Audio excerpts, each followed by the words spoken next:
18-year-old male patient referred by orthodontist with the vertical maxillary access. SNA 87, SNA 80, ANB 7, SNMP 39 with appraisal 5 mm with increased gingival show. ये आपका बिल्कुल vertical maxillary access का typical आपका patient है, ठीक है। Treatment plan मैं आपको कल जो पहले जो आपके ये टॉक्स जो हैं आपको पहले मिले हैं, उसके अंदर आपको वर्टिकल मैक्सिलरी एक्सेस की डिटेल्ड ट्रीटमेंट प्लान जो है वो मैंने आपको बताई थी कि मैल्कम हारिस के अंदर जो 4 इसकी डिवीजन्स दी हुई हैं, vertical maxillary excess plus vertical chin excess, vertical maxillary excess plus low tilted maxilla या inferior posterior tilted maxilla and along with the lower upper shortening of the lip, ठीक है। ये 4 इसकी वो हैं टाइप्स हैं और उन टाइप्स की अलग-अलग मैंने आपको ट्रीटमेंट प्लान भी बताया हुआ है, ठीक है। Hierarchy of stability, hierarchy of stability जो है वो आपको जो है इसमें क्या कहते हैं, जो ये मैं आपको बता रही हूँ दैट इज़ शाहरुख खान बगेरी, ठीक है। उसने भी उसने आपको उसके अंदर भी दी हुई है, और जो ये लैस्किन के अंदर जो आपकी हायरार्की दी हुई है वो भी आप ये उसमें से भी आप दोनों को कोट कर सकते हैं, ठीक है। जो आपकी शाहरुख खान बगेरी में दी हुई है वो उसने सिर्फ 3-4 बताई हुई है। Number 1 is most important is the impaction, उसके अंदर इम्पैक्शन उसने कहा है, वो मैं आपको शेयर भी कर दूँगी, क्योंकि मैंने ये लैस्किन की इसलिए याद की थी क्योंकि इसके अंदर बाकी भी सारी दी हुई हैं, तो इसलिए मैंने इसको लैस्किन वाली को जो है वो फॉलो किया था। अदरवाइज जो आपकी शाहरुख खान बगेरी है उसके अंदर भी अच्छी दी है, वो भी उसने बताया हुआ कि प्रॉफिट ने, profit PROFFIT author the profit, उसने जो है बेसिकली ये आपको हायरार्की ऑफ स्टेबिलिटी जो है ये दी थी। और जो आपकी लैस्किन है, जैसे मैंने उस दिन ऑर्थो के उसमें भी बताया था कि मैंने इसको याद किया हुआ था MGM 3M और सिम के नाम से। सो हाईली स्टेबल जो थे वो MGM है, फिर स्टेबल जो है वो 3M है, और जो अनस्टेबल हैं वो सिम के नाम से हैं। जो हाईली स्टेबल है उनके अंदर आती है आपकी MGM, M is for maximum impaction, G is for genioplasty and then M is for mandibular advancement. और फिर आ जाती हैं आपकी 3M, तो उसके अंदर maxillary advancement, maxillary impaction and mandibular advancement, maxillary advancement and mandibular setback, ये आपकी स्टेबल हैं। और फिर सिम से आ जाती है आपकी S से था आपका एक तो वाइडनिंग है, ठीक है, वाइडनिंग ऑफ मैक्सिला, ठीक है, वो less stable. SARPE, S is SARPE, SARPE is highly unstable, then I is isolated mandibular setback, और M is maxillary inferior repositioning. तो ये जो 3 चीज़ है ये आपकी अनस्टेबल है, ठीक है। अच्छा, उसके अलावा जो है लॉन्ग टर्म इंस्टेबिलिटी जो है वो आपकी जो अगर इसके अंदर एक और क्वेश्चन ये पूछा जा सकता है कि लॉन्ग टर्म इंस्टेबिलिटी किस वजह से आ सकती है, किस वजह से आती है, तो वो आपकी बोनी और डेंटल चेंजेस जो हैं वो आपकी after first post surgical year जो है वो होती हैं।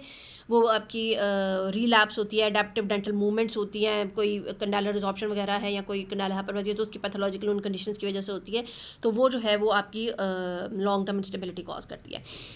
मोर देन 2 मिलीमीटर अगर चेंजेस हों तो वो आपको क्लास 2 या क्लास 3 पेशेंट्स के अंदर वैसे भी नज़र आती हैं और वो एक्सेप्टेबल होती हैं, ठीक है जी, and they are not consider unstable. What are the point of hindrances during the impaction, जी ये पूछी जाती हैं, ठीक है। तो ये आपकी जो है ये 4 इसके पॉइंट्स होते हैं जहाँ पर जो है ये इम्पैक्शन जो है वो आपकी मैक्सिलरी लीफ फोर्ट 1 जो आपकी ऑस्टियोटमी करते हैं फॉर मैक्सिलरी क्या कहते हैं एक्सेस, ठीक है, यहाँ मैक्सिलरी इम्पैक्शन आप जब करते हैं तो उसकी आपकी आते हैं। नंबर 1 इज़ नेजल सेप्टम या नेजो मैक्सिलरी बट्रेस एरिया, ठीक है। Number 2 is zygomatic buttress area. Number 3 is canine roots, आपने वो देखनी होती है, ठीक है। और 4th इज़ टेरिगॉइड प्लेट्स। तो ये आपके 4 एरियाज़ होते हैं जहाँ पर आपको हिंड्रेंसेस मिलती है, ठीक है। What will be your concern, तो फिर वही बात आ गई कि ये आपको अगर आप ब्रॉडली उसको बोलना शुरू करेंगे तो आप उसको स्टार्ट करेंगे पेशेंट के चीफ कंप्लेन से कि पेशेंट की कंप्लेन क्या है, एस्थेटिक है, उसकी फंक्शनल है, और वो मेरा सबसे मेन कंसर्न होगा। अगर कंडालर हाइपरप्लेजिया या ये कोई एसोसिएटेड कोई उसका सिंड्रोम है तो वो भी आपकी मेन कंसर्न के अंदर आएगा, ठीक है। उसके बाद पेशेंट की यानी एक्सपेक्टेशंस क्या हैं, ठीक है। कमिंग टू क्लिनिकल एग्जामिनेशन, अगर आपका वही बात वर्टिकल मैक्सिलरी एक्सेस मैंने क्या बताया आपको 4 टाइप्स हैं, उनके अंदर से लॉन्ग फेस के साथ है तो फिर आपका concern along with the maxillary alveolus जो है वो आपकी बोन भी होनी चाहिए, मैंडिबुलर भी होनी चाहिए। और अगर आपका सिर्फ वर्टिकल मैक्सिलरी एक्सेस जो है वो डेंटिव्यूलर या इंटीरियर उसकी वजह से है तो फिर आप उसको कंसर्न करेंगे। अगर आपकी इंटीरियर ओपन बाइट भी है तो वो भी आपके कंसर्न। ये पूरी का पूरा आपका एक लिस्ट बनती है जब भी आप कोई अपना ऑर्थोग्नोस्टिक केस स्टार्ट करते हैं। ये मैं आपको आपकी इसमें भी शेयर करूँगी। वर्टिकल मैक्सिलरी एक्सेस का एक केस जो है वो हमने प्रेजेंट किया था, हमें एक हमारे सीनियर ने, तो उसके अंदर भी आपको आपको मैं वो शेयर करूँगी, आप देखेंगे कि सबसे पहले जब भी आपके पास ऑर्थोगोनैलिक का केस आता है तो आप उसकी लिस्ट प्रिपेयर करते हैं कि आपके क्या क्या कंसर्न्स हैं उसके अंदर ना, आपने क्या क्या चीज़ों को डील करना है, ठीक है। तो उसके अंदर वो सारी चीज़ें आपकी लिस्ट पूरा बनती है अलॉन्ग विद दी पेशेंट्स, जो भी इसके कंसर्न्स हैं, जो भी इसके एक्सपेक्टेशंस हैं, अलॉन्ग विद आपकी सॉफ्ट टिश्यू क्या क्या कंसर्न्स हैं, आपके स्केलेटल कंसर्न्स क्या हैं।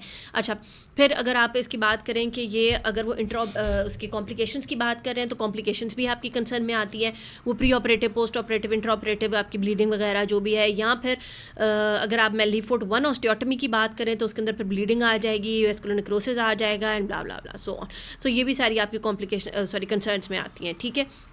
फिर उसके बाद आपकी स्टेबिलिटी जो है, ठीक है, वो भी आपकी कंसर्न। अच्छा, VME के साथ जो है अगर इसका जो है वो हाई आर्च पैलेट है, ठीक है, जो कि पोस्टीरियर अगर क्रॉस बाइट फॉर एग्जांपल दे रहा है, ठीक है, जो कि इस पेशेंट्स में खैर नहीं है, लेकिन अगर वो पोस्टीरियर क्रॉस बाइट दे रहा है और आपने जो है वो पेशेंट की एक्सपेंशन की है पैलेट की, तो वो भी आपके कंसर्न में आएगी क्योंकि वो रीलैप्स बहुत ज़्यादा होता है। और उसको हम प्री सर्जिकल ऑर्थोडोंटिक्स में सबसे पहले जो आप करते हैं दैट इज़ आपकी पैलेटल एक्सपेंशन करते हैं, ताकि at the time of surgery जो है वो आपकी तकरीबन उसको उसके अंदर बोन कंसोलिडेशन इतनी हो चुकी हो कि वो तकरीबन स्टेबल हो चुका हो, ठीक है।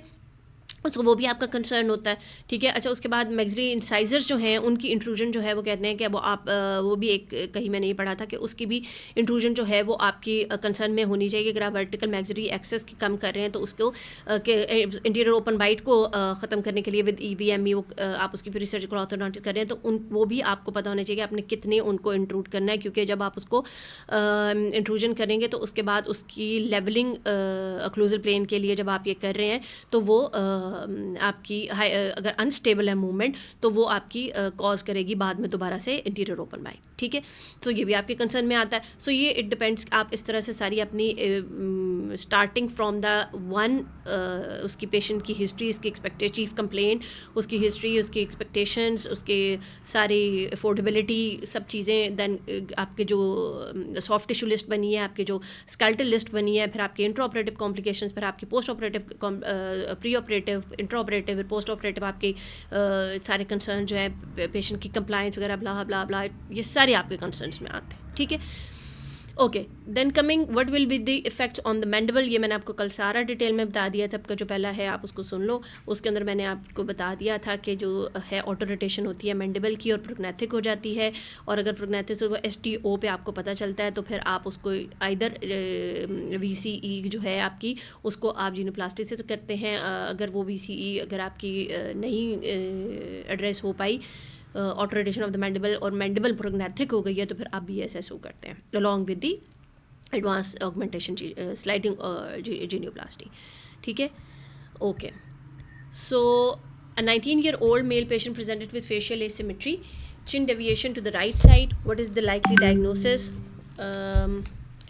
Classify the deformity of the mandible. How would you treat this patient? And name the syndromes associated with the condylar hypoplasia या एप्लेजिया। अच्छा, सो नंबर 1, कल जो है वो मैंने आप लोगों को ट्रेचर कॉलन सिंड्रोम, एक मैंने आपको पहले भी कहा था कि एक पैटर्न है जिसको ये CPSP वाले फॉलो करते हैं। इसके अंदर हमेशा आपका एक क्रेनियोफेशियल सिंड्रोम जो है वो आपका यह हमेशा आता है, ठीक है, डिफॉर्मिटी। तो उसके लिए आप जो है वो मेन सिंड्रोम जो है वो तकरीबन उसके कम से कम आपको सारे के सारे साइन एंड सिम्टम्स वगैरह आने चाहिए। सो दिस पेशेंट और इसकी एग्जामिनेशन भी, ये मैंने उस दिन भी जब हम एसिमेट्रिक एग्जामिनेशन बता रहे थे तब भी मैंने आपको बताया था कि हेमिफेशियल माइक्रोसोमिया का अलॉन्ग विद दी एसिमेट्री आप जो एग्जामिनेशन करते हैं, जैसे वर्टिकल 3 आप लाइन्स ड्रॉ करते हैं, हॉरिजॉन्टल लाइन्स ड्रॉ करते हैं, फिर उसके अंदर आपको इसकी देखिए नेज़ल डेविएशन भी पता चल रही है, चिन डेविएशन पता चल रही है, फिर आप अपनी नेजियन से एक परपेंडिकुलर खींचते हैं और ईयर प्लेन्स को के ऊपर एक लाइन लेके जाते हैं, तो उससे जो है आपका राइट ईयर जो है वो अगर अपर डिस्प्लेस्ड है तो आप वो बताते हैं। ये आपकी हेमिफेशियल माइक्रोसोमिया में ज़्यादातर आपको मिलता है। माइक्रोशिया यानी ईयर जो है वो आपका पेशेंट का मिसशेपन होता है, ठीक है। ओके, सॉरी ये बंद हो गया। ओके, इसके अंदर जो है वो व्हाट इज़ जो लाइकली डायग्नोसिस मैंने आपको बता दिया, हेमिफेशियल माइक्रोसोमिया, व्हाट इज़ द पैथोफिजियोलॉजी। तो हेमिफेशियल माइक्रोसोमिया की जो वार्ड बूथ है उसके अंदर आपकी 3 पैथोफिजियोलॉजी दी हुई है। Number 1 is the alteration in the neural crest cell migration, that is because of the increased amount of thalidomide thalidomide या फिर विटामिन ए रेटिनोइक एसिड जिसे कहते हैं, अगर वो जो मदर है उसने ज़्यादा लिया है तो वो कहते हैं कि वो कॉज करता है आपका hemifacial microsomia, because increase amount of thalidomide या retinoic acid causes these are the analogues anhydrous sorry इसको यहाँ से एडिट कर देना। ओके सो ये कह रहे हैं, सो वॉर्डबूथ कहती है कि alteration in the neural crest cell migration, number one आपकी ये आपकी थ्योरी जो है, 3 इसकी थ्योरीज है। नंबर 1 है कि alteration in the neural crest cell migration, अगर मदर जो है वो ले रही है इंक्रीज अमाउंट ऑफ थैलिडोमाइड या विटामिन ए रेटिनोइक एसिड, तो वो उसमें कहते हैं कि it causes hemifacial microsomia because vitamin A kills the neural crest cells. ठीक है, ये इसकी नंबर 1 थ्योरी है जो वॉर्डबूथ में आपको दी हुई है, that is alteration in the neural crest cell migration या कैरोटिड में क्या कहते हैं vitamin A retinoic acid increase amount of retinoic acid kills the neural crest cells. ठीक है, अच्छा दूसरी जो है वो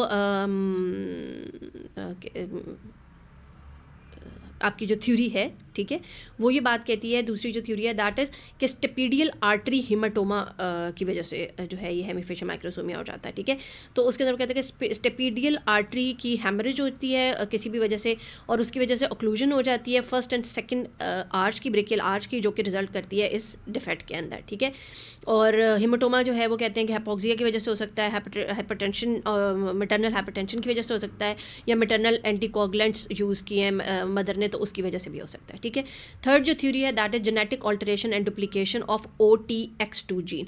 OTX2 जीन जो है वो कहते हैं कि it is important for the interior brain development, और ये क्रोमोसोम 15q23 के ऊपर जो है इसकी ये प्रेजेंट होती है, इसकी जेनेटिक ऑल्टरेशन या डुप्लीकेशन की वजह से हेमीफेशियल माइक्रोसोमिया हो जाता है। सो दीज आर द 3 पैथोफिजियोलॉजीज़ या थ्योरीज आप कह लें जो कि एक्सप्लेन की जो कि बताई गई हैं वॉर्डबूथ के अंदर आपकी। ठीक है, अच्छा classify the deformity of the mandible, तो इसके अंदर बेटा कबान की डिफॉर्मिटी भी जो है वो क्लासिफिकेशन वो हम फॉलो करते हैं। ये मैं आपको पिछली भी इस लिटरेचर कॉलेज में भी बताया था, लैस्किन के अंदर बहुत अच्छी दी हुई है। कबान 1 है, फिर 2A है, फिर 2B है और फिर 3 है। 1 के अंदर जो है वो कहता है कि mild hypoplastic state involving the muscles of mastication, glenoid fossa and mandibular condylectomy condyle या रैमस यूनिट। ठीक है, इसके अंदर उसने मतलब सिंपल, अगर मैंने उस दिन में आपको सिंपल करके बताया था, आप इसको वैसे एलैबोरेटेड फॉर्म में भी आप याद करो, ज़रूरी है, बट इतना इसको ज़रूर याद रखो कि 1 के अंदर माइल्ड उसने हाइपोप्लास्टिक स्टेट बताई है, 2A के अंदर मॉडरेट हाइपोप्लेजिया है, 2B के अंदर मॉडरेट टू स्वेयर है, और 3 के अंदर एडवांस्ड इसकी जो है स्टेज आ जाती है जिसमें बिल्कुल लैक है आपकी कंडाइलर रैमस यूनिट का, और along with that glenoid fossa absent है। फर्स्ट के अंदर जो है वो कहता है कि muscles of mastication, glenoid fossa, mandibular condyle, ramus and सबकी माइल्ड हाइपोप्लेजिया है। Condyle has normal rotation but may have limited translation. ठीक है, मसल ऑफ मैस्टिकेशन इंटैक्ट है या surgical therapy not indicated in first के अंदर।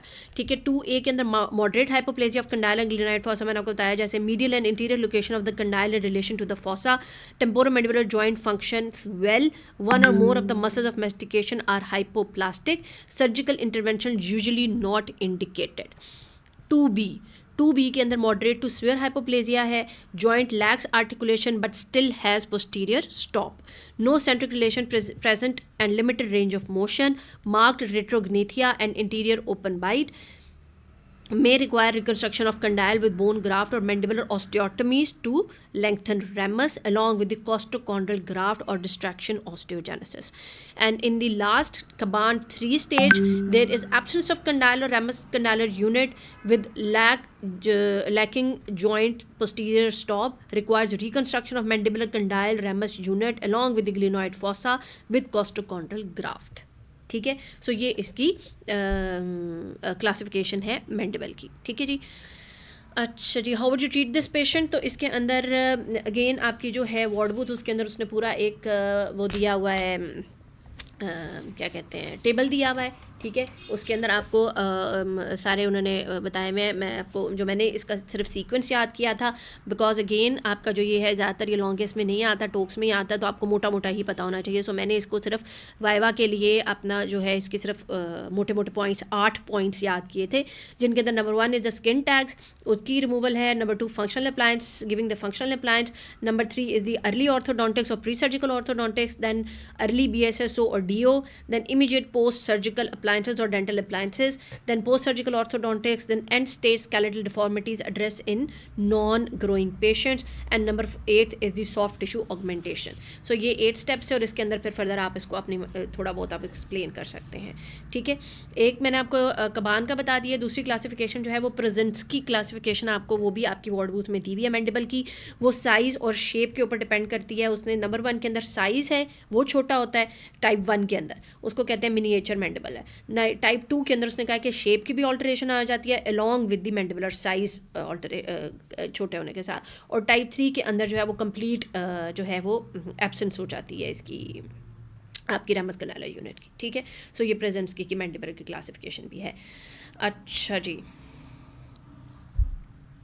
अच्छा सिंड्रोम्स इसके अंदर वही जितने भी आपके मैंने आपको बताया ये हैं आपकी हेमीफेशियल सेमीफेशियल कह रही हूँ क्रेनियोफेशियल डिफॉर्मिटी जो है, इनकी मोटी मोटी सारी बातें आपको आनी चाहिए, क्योंकि उससे अगेन डिपेंड करता है कि आपका जो भी एग्जामिनर है वो किस उसमें बैठा हुआ है। ठीक है, अच्छा इसके अंदर आप ये याद रखें कि जो OAV स्पेक्ट्रम के अंदर जितने भी आपके जो हैं वो आते हैं ना craniofacial deformities, no OAV spectrum क्या है, that is oculo auriculo vertebral spectrum जो है। ठीक है, इसके अंदर आपके जितनी भी क्रेनियोफेशियल डिफॉर्मिटीज़ आती हैं उसके अंदर आपकी मैंडिबुलर हाइपरप्लेजिया या हाइपरप्लेजिया आती है।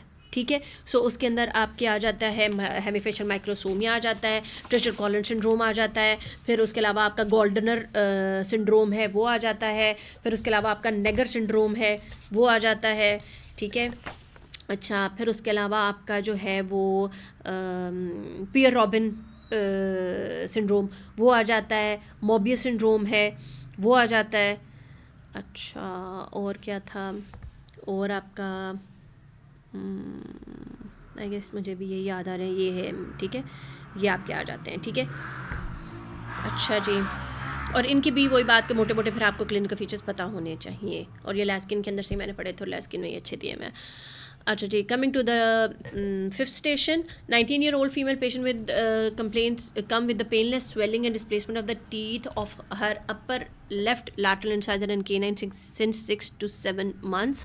Radiographic examination revealed a well-defined intra-bony radiolucency with sclerotic margins causing displacement of associated lateral central incisor and expansion of the labial cortex. ठीक है, what is the differential diagnosis, what are the characteristic histological features of adenomatoid odontogenic tumor, what will be the comprehensive management of this patient with diagnosis of adenomatoid odontogenic tumor. Okay, adenomatoid odontogenic tumour जो है फिर again जैसे इंशाल्लाह मैं आपको long case हम आपको कराएंगे तो उसके अंदर भी मैं आपको बताऊंगी कि जब आपकी एक बच्चे स्वेलिंग आ जाती है तो उससे रिलेटेड आपसे कुछ भी पूछा जा सकता है। अगर रेडियोलुसेंसी यूनिलैटरल है या यूनिलॉकुलर है या मल्टीलॉकुलर, तो उससे रिलेटेड मल्टीलॉकुलर जितनी है उनका भी पूछा जा सकता है, यूनिलॉकुलर उनका भी पूछा जा सकता है। लेकिन इसके अंदर एज आपको बताया है कि 19 ईयर, वैसे ये 19-year-old फीमेल है, ये जो आपकी क्या कहते हैं एडिनोमेटॉइड ओडोंटोजेनिक ट्यूमर है, ये आपकी 3rd डिकेड ऑफ लाइफ के अंदर ज़्यादा कॉमन होता है। ठीक है, अच्छा इसकी ये हमेशा ये आप डिफरेंशियल डायग्नोसिस वही आ गया कि यूनिलॉकुलर रेडियोलुसेंसी फिर आपकी जो इस एरिया के अंदर है वो आपकी से सारी आपकी पूछी जा सकती हैं। ठीक है, so what are the differential diagnosis, so what are the differential diagnosis, तो डिफरेंशियल डायग्नोसिस में आपका ग्लोबुलोमैक्सिलरी सिस्ट आ जाएगा, क्योंकि इस एरिया के अंदर जो उन्होंने बताया हुआ है दैट इज़ ग्लोबुलोमैक्सिलरी सिस्ट हो सकती है, लैटरल पेरिडोंटल सिस्ट हो सकती है, कैल्सिफाइंग ओडोंटोजेनिक सिस्ट हो सकती है, कैल्सिफाइंग एपिथेलियल ओडोंटोजेनिक ट्यूमर जिसे पिंडबर्ग ट्यूमर भी कहते हैं, वो भी वो लेकिन अनरेप्टेड टीथ के साथ होता है, तो वो आप लेकिन आप वो भी DD में कह सकते हैं। और स्क्वेमस ओडोंटोजेनिक ट्यूमर जो है वो भी आपका इस एरिया में होता है लैटरल और इसके केनाइन के एरिया में, तो वो भी आपकी डीडी में आ जाता है, ठीक है। What are the characteristic histological features, तो इसके अंदर आपको नजर आते हैं histopathologically islands of odontogenic epithelium with formation of rosette like structures. तो मेनली वो आपसे ये रोजेट लाइक जो स्ट्रक्चर्स हैं या फ्लावर लाइक जो अपीयरेंस आती है आपकी स्पिंडल सेल उसकी वजह से, फॉर्मेशन की वजह से वो पूछना चाह रहे हैं। The tumour islands predominantly consisted of the stellate reticulum like spindle shaped cells and tall columnar cells at places, जो कि रोजेट लाइक स्ट्रक्चर्स, मैंने आपको बताया कि रोजेट लाइक स्ट्रक्चर्स के अंदर ये दरमियान में clear cell, central clear cell होता है और इर्द गिर्द आपकी स्पिंडल सेल जो है वो stellate reticulum like spindle cell shape cells जो हैं वो आपको नज़र आते हैं, ठीक है। तो ये रोजेट बनाते हैं और ये आपकी हिस्टोपैथोलॉजिकल फीचर है जो बेसिकली आपसे वो पूछना चाहते हैं, ठीक है जी। What will be the comprehensive management, इसके अंदर आपने फिर कॉम्प्रिहेंसिव मैनेजमेंट के अंदर नंबर 1 तो एडेनोडोंटोजेनिक ट्यूमर का, जैसे मैं आपको बता रही थी कि जो याद जिस तरह लास्ट में अच्छा दिया हुआ है कि ये 2/3 ट्यूमर होता है आपका, यानी it's not completely cyst and not completely tumour, it's 2/3 आप उसको ट्यूमर कहते हैं। 2/3 एसोसिएटेड विद केनाइन होता है एंड 2/3 फीमेल्स के अंदर होता है और second and third decade of life के अंदर ज़्यादातर होता है, ठीक है। ओरिजिन जो है वो हर्टविक एपिथेलियल रूट शीट से इसका होता है। हिस्टोपैथोलॉजिकल मैंने आपको बता दिया कि columnar epithelial duct like pattern के अंदर आपके या रोजेट पैटर्न के अंदर जो है वो आपके tall columnar spindle shape cell जो है वो प्रेजेंट होते हैं।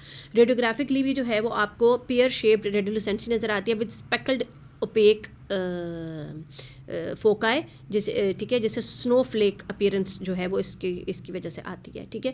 और क्लिनिकली आपने को तो ये आपको ऊपर भी बता दिया कि ये एसिम्प्टोमेटिक एक्सपेंशन होती है केनाइन और लैटरल के एरिया के अंदर, ठीक है। अच्छा, ट्रीटमेंट के अंदर जो है वो कहता है कि RCT of the involve tooth वो आपकी ज़रूरी होती है, प्लस आपने जो है वो न्यूक्लिएशन और क्यूरेटाज करनी है इस ट्यूमर की, और जब वो करनी है तो उससे पहले आपने आरसीटी करके दांत को कॉम्पोजिट से स्प्लिंटिंग कर देनी है ताकि जब न्यूक्लिएशन और क्यूरेटाज किया जाए तो दांत जो है वो मूव ना करे या वो उसकी जो है वो उसको इशू ना हो, ठीक है। 8-year-old patient presented with facial swelling and difficulty in breathing for last 3 years.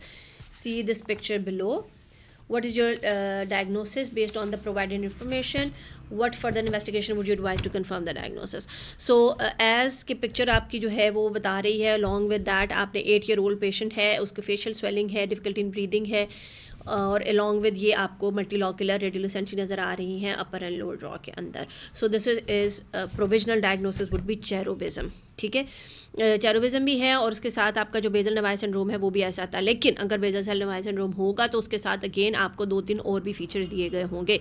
Typically इस तरह की पिक्चर्स आपको जो है वो चेरोबिज्म के अंदर मिलती है, ठीक है। सो चेरोबिज्म इज़ एन ऑटोसोमल डोमिनेंट जो है वो एक कंडीशन है जो कि म्यूटेशन ऑफ SH3BP2, ये मैंने इस तरह याद किया हुआ था कि she has 3 daughters and 2 of them have increased blood pressure, इस तरह से मैंने इसको याद किया था कि SH3BP2 ये जो है ये इसकी म्यूटेशन होती है क्रोमोसोम 4p16 के ऊपर, ठीक है। हिस्टोलॉजिकली पेरीवेस्कुलर जो है वो कफिंग ऑफ कोलेजन होती है, यानी दरमियान में वेसल होता है और इर्द गिर्द आपको कोलेजन उसके नज़र आ रही होती है, ठीक है। लेकिन ज़्यादातर जो है वो कहते हैं कि इसकी जो रेडियोग्राफिक और क्लिनिकल फीचर्स हैं वही इसकी करेक्टरिस्टिक होते हैं। 3 इसकी टाइप्स होती है। नंबर 1 इसके अंदर बायलैटरल मैंडिबुलर रेमाई सिर्फ इन्वॉल्व होते हैं, रेमाई एरिया। 2 के अंदर इंटायर मैंडिबल एक्सेप्ट कंडाइल जो कि ये आपको भी इसमें ये नज़र आ रही है, और 3 के अंदर मैक्सिलर और मैंडिबल दोनों इन्वॉल्व होते हैं, ठीक है जी। अच्छा, क्लिनिकल में 2 to 5 ईयर्स के इस एज में होता है, जिसमें 8 ईयर बताया हुआ था, तकरीबन 8 ईयर से लेस में 10 ईयर से लेस के बच्चों में होता है। पेनलेस बायलैटरल स्वेलिंग होती है along with nasal obstruction secondary to middle concha hypertrophy, along with जो क्लिनिकल उसके अंदर इंट्राओरल जो है वो आपको टूथ मोबिलिटी भी मिलती है। अपर एयरवे ऑब्स्ट्रक्शन इसका एक करेक्टरिस्टिक फीचर है जो कि इसके अंदर भी उन्होंने बताया हुआ है, विद इंक्रीज स्क्लेरल शो और high arched V shaped palate होता है। सर्वाइकल निफेडिनोपैथी होती है। ऑर्बिटल वॉल्स जो होती हैं वो क्यूपिड आई की जो है वो इंक्रीज्ड ऑर्बिटल वॉल्स की वजह से क्यूपिड आई जो है वो अपवर्ड्स होती है, टर्न्ड अपवर्ड होती है, ठीक है। उसके साथ जो है वो क्या कहते हैं, और क्या बात आपको बताने लगी थी, से निकल गई। अच्छा, ये आपकी क्लिनिकल प्रेजेंटेशन है। इसके साथ आपकी जो है मैंने आपको जो पीछे सेंट्रल जैंशल ग्रैनुलोमा के जो है वो बताए हैं, क्या कहते हैं जी, सिंड्रोम्स बताए हैं। उन सिंड्रोम्स के साथ ये भी जो है वो एसोसिएटेड चेरोबिज्म भी जो है वो भी, यानी ये मल्टीपल सेंट्रल जैंशल लियंस है ना, तो चेरोबिज्म इसके अंदर भी मल्टीपल उसके अंदर जो है वो सिंड्रोम्स के अंदर ये नज़र आता है, ठीक है। अच्छा, उसके अलावा ये है कि basically cherubism multiple central giant cell granuloma जो है वो आपको नज़र आ रहे हैं ना, तो इसके अंदर ये आपको चेरोबिज्म इसके अंदर आपकी आ जाती है, ठीक है। तो ये वही जो सिंड्रोम्स हैं वो आप इसके साथ भी बोल सकते हैं जो कि मैंने आपको बताए थे, ठीक है। NJNRC वाले जो थे, ठीक है, दैट इज़ नोनान सिंड्रोम, जेफिक कंपानी था, फिर न्यूरोफिब्रोमेटोसिस था, फिर NJNR रोमान सिंड्रोम था, ठीक है। तो वो आप इसमें भी बता सकते हो, ठीक है। अच्छा, then coming to the treatment, आपकी निवाइल रिगेजी के अंदर जो है इसकी ट्रीटमेंट वो इस तरह से दी हुई है कि नंबर 1, अगर पहले तो ऑब्जर्वेशन करनी है, ठीक है। जब adult puberty most will resolve spontaneously after puberty, ठीक है। अगर नहीं होते तो नंबर 2 जो आपके पास ऑप्शन आता है दैट इज़ के नंबर 1 पहले तो आपकी ये स्पॉन्टेनियसली हो गया रिजॉल्व, और जो इम्पेक्टेड टीथ है उनकी आप एक्सट्रक्शन कॉज कर सकते हैं, ऑर्थोडोंटिक एक्सट्रूजन कॉज कर सकते हैं, प्रोस्थेसिस दे सकते हैं पेशेंट को, या इम्प्लांट जो दांत नहीं जहाँ पर जिन एरियाज़ में उनमें इम्प्लांट्स दे सकते हैं, या ऑटो ट्रांसप्लांटेशन कर सकते हैं इसी पेशेंट के दांतों की। सेकेंडली, अगर वो नहीं हुआ, आपकी स्पॉन्टेनियसली रिजॉल्व नहीं हुआ, तो आपके पास सेकंड ऑप्शन क्यूरेटाज का है, क्यूरेट करते हैं। थर्ड जो है वो रिकंटूरिंग कर सकते हैं। फोर्थ आपकी पार्शल रिसेक्शन हो सकती है, कंप्लीट डिपेंडिंग अपॉन के किस किस्म की लियन है और कितनी एग्रेसिव है। कंप्लीट रिसेक्शन कर सकते हैं। सर्जिकल डिफेक्ट्स को आप फिल कर सकते हैं विद ऑटोजेनस और एलोजेनिक ग्राफ्ट्स, ठीक है। ये आपका ट्रीटमेंट प्लान दिया हुआ है रिगेजी के अंदर।